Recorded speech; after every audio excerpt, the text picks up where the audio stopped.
Hi friend, स्वागत है आपका माइंड मेकर्स एकेडमी के ऑनलाइन प्लेटफॉर्म पे। दोस्तों, आज हम लोग बात करेंगे संविधान की। आज देखेंगे कि संविधान को पढ़ते कैसे हैं और इससे संबंधित आने वाले क्वेश्चन को हैंडल कैसे करते हैं। तो संविधान जब पढ़ने जाएंगे तो सबसे जरूरी चीज क्या होता है आपको कि ये संविधान क्यों बना, कैसे बना और किसके लिए बना, यह जानना आपके लिए बेहद महत्वपूर्ण मुद्दा होता है। तो संविधान की जब बात करेंगे तो आप जानते हैं कि संविधान के लिए दो तत्व बहुत जरूरी है। एक तो होगा राज्य और दूसरा हो सकता है उस राज्य में रहने वाला नागरिक।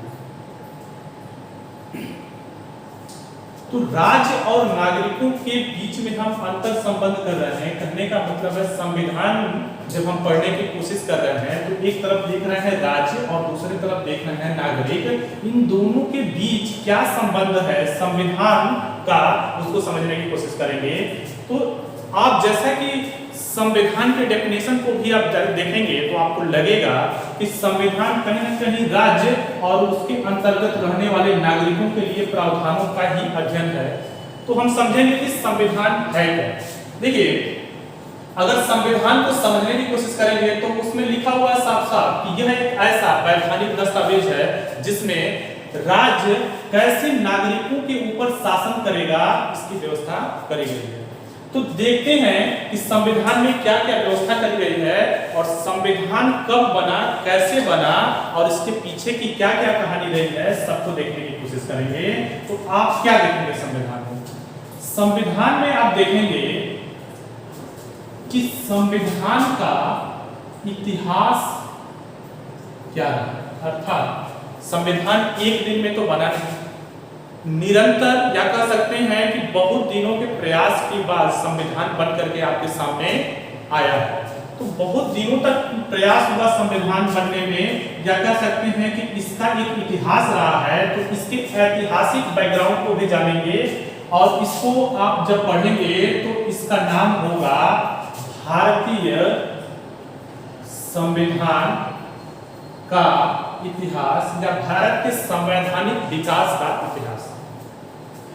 इसमें जब आप पढ़ेंगे तो आप ये देखेंगे कि संविधान भारत में क्यों आया और इसके आने के पीछे की कहानी क्या रही। तो आपको समझना ये होगा कि 1600 ईस्वी में ईस्ट इंडिया कंपनी जब भारत में आई तो एक व्यापारिक कंपनी के रूप में भारत में आई। और व्यापारिक कंपनी के रूप में जब भारत में आई तो कुछ दिनों बाद, अर्थात कुछ दिनों का कहने का मतलब है 1757 और 1764 के युद्ध के बाद कंपनी क्या करती है, अपना विस्तार करना शुरू कर देती है। कहने का मतलब व्यापारिक कार्यों के अलावा प्रशासनिक कार्यों में भी ये हस्तक्षेप करना शुरू कर देती है। जब प्रशासनिक कार्यों में भी हस्तक्षेप करना शुरू कर देगी तो वही शुरू हो जाता है कि व्यापारिक कंपनी को रेगुलेट कैसे किया जाए। तो ब्रिटिश सत्ता को यह महसूस होता है कि कंपनी को किसी तरीके से रेगुलेट करना बहुत जरूरी है, नहीं तो क्या होगा कि कंपनी एक प्रशासनिक इकाई के रूप में उभर करके सामने आ जाएगी जो ब्रिटिश सत्ता को भी कहीं ना कहीं से चैलेंज करना शुरू कर देगी।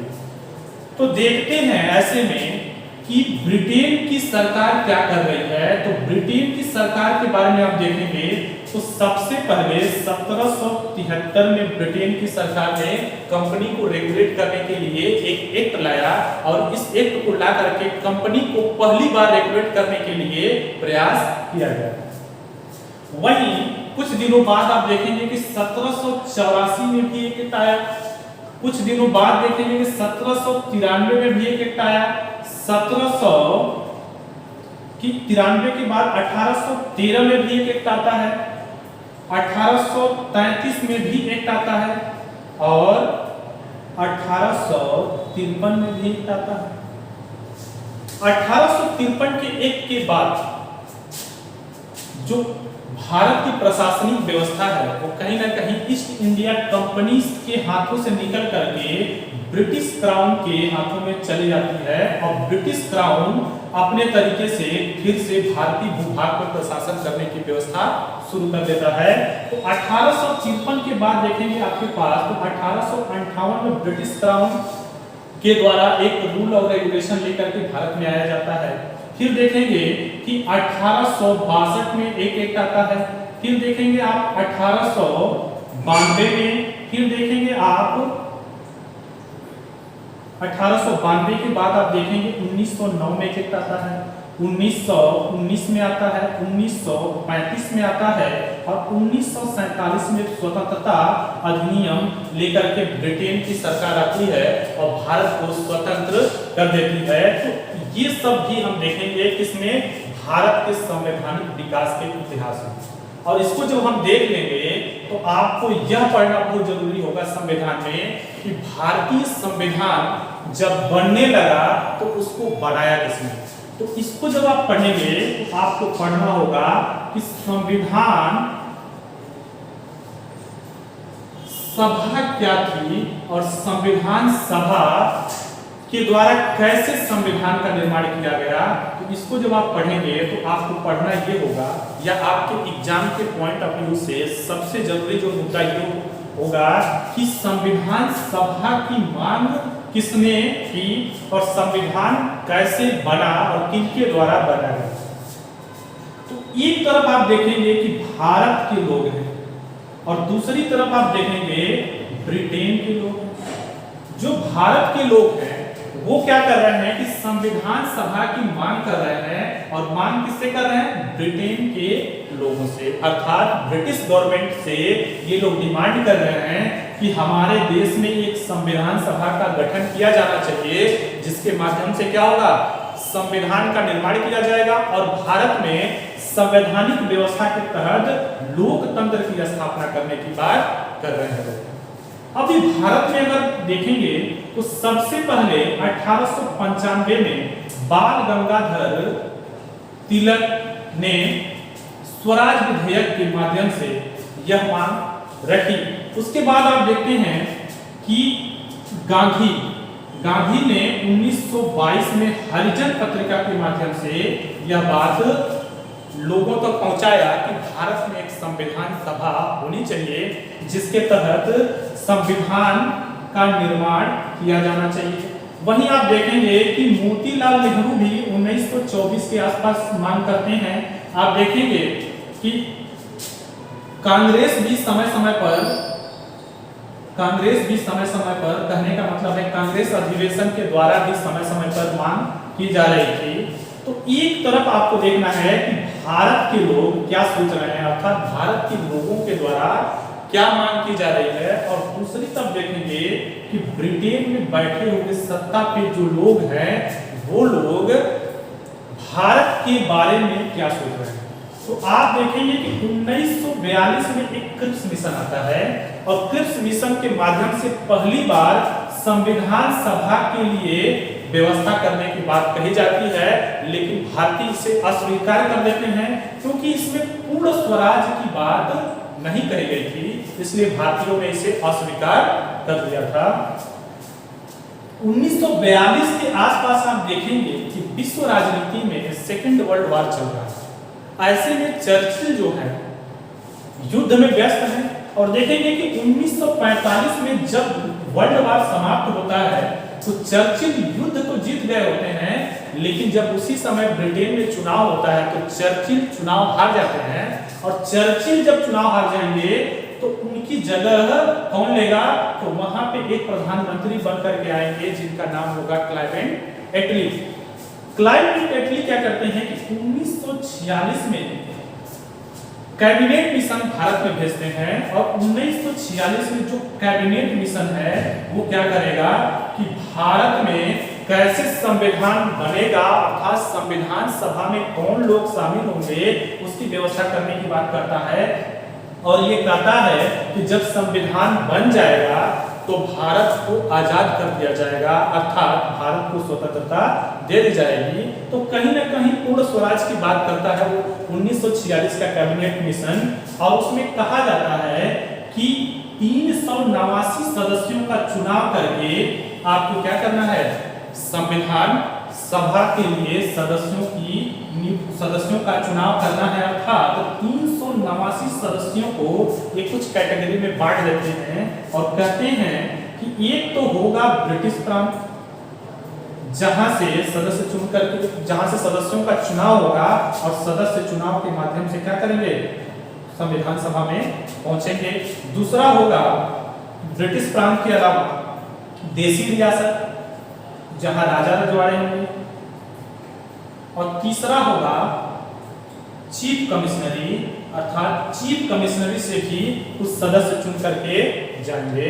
तो कहने का मतलब क्या है कि आपके पास 3 कैटेगरी में सदस्यों को भेजने का प्रावधान मिला हुआ था, अर्थात ब्रिटिश प्रांत, देसी रियासत और चीफ कमिश्नरी। यहां से चुन करके सदस्यों को संविधान सभा में भेजा जाना तय हुआ। तो भारतीय इस प्रस्ताव को, अर्थात कैबिनेट मिशन के प्रस्ताव को स्वीकार कर लेते हैं और कहते हैं कि इनके द्वारा हमारा संविधान तैयार होगा। तो आप जानते हैं कि 2 वर्ष 11 माह और 18 दिन में संविधान बन करके तैयार हुआ संविधान सभा के माध्यम से। अगर इसको आप देख लेंगे तो आपको पता चलेगा कि संविधान बन करके तैयार हो गया।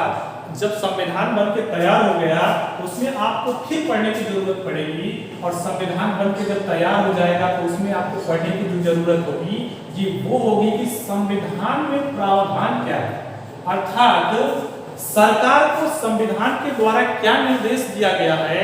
तो दिशा निर्देशों की भी चर्चा की जाएगी और यह भी चर्चा की जाएगी कि संविधान में जो नागरिक हैं देश के, उसके लिए क्या व्यवस्था किया गया है, अर्थात देश के नागरिकों के लिए क्या मूल अधिकार दिए गए हैं, और संविधान के द्वारा सरकार को क्या दिशा निर्देश दिया गया है, जिससे समय समय पे कानून बना करके वो सामाजिक विकास का कार्य करेगी। तो ऐसे प्रावधानों को जब आप देखना चाहेंगे तो आपको देखने को मिलेगा कि संविधान के कुछ भाग हैं, संविधान में अनुसूचियां हैं और संविधान में अनुच्छेद।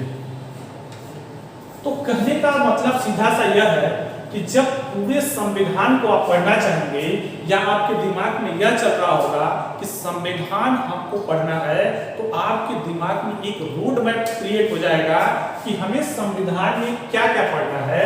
तो सबसे जरूरी चीज क्या है कि भारत में जो संविधान बना उसका इतिहास क्या रहा है वो बहुत ही अच्छे तरीके से आपको पता होना चाहिए, और उससे जो बनने वाले क्वेश्चन है वो भी आपको तैयार करना होगा। जैसे हम अगर एग्जांपल लें 1773 का रेगुलेटिंग एक्ट, 1773 का रेगुलेटिंग एक्ट जब आप पढ़ेंगे तो आपको पता चलेगा कि संवैधानिक विकास की प्रक्रिया शुरू हो चुकी है, और 73 में एक एक्ट कंपनी को रेगुलेट करने के लिए आता है, जिसके तहत ढेर सारे प्रावधान किए जाते हैं। कहा जाता है कि कंपनी के जो कर्मचारी होंगे उनको रिश्वत नहीं दिया जाएगा, जो कंपनी के कर्मचारी हैं उनको व्यक्तिगत व्यापार नहीं करने दिया जाएगा। इस रेगुलेटिंग एक्ट के तहत 1774 में कहा जाएगा कि ब्रिटेन में अब जो कोर्ट था उसमें भारतीय लोगों का मुकदमा न सुन करके कलकत्ता में एक सुप्रीम कोर्ट की स्थापना करके वहीं पे वहां के लोगों का मुकदमा सुना जाएगा। तो कहने का मतलब यह है कि इस एक्ट में जो प्रावधान थे उससे संबंधित क्वेश्चन आपके एग्जाम में आएंगे और पूछा जाएगा क्वेश्चन ये कि 1774 में उच्चतम न्यायालय की स्थापना किस एक्ट के तहत की गई। तो आपको जब तक ये प्रावधान पता नहीं होगा तब तक क्वेश्चन को आप टैकल नहीं कर सकते।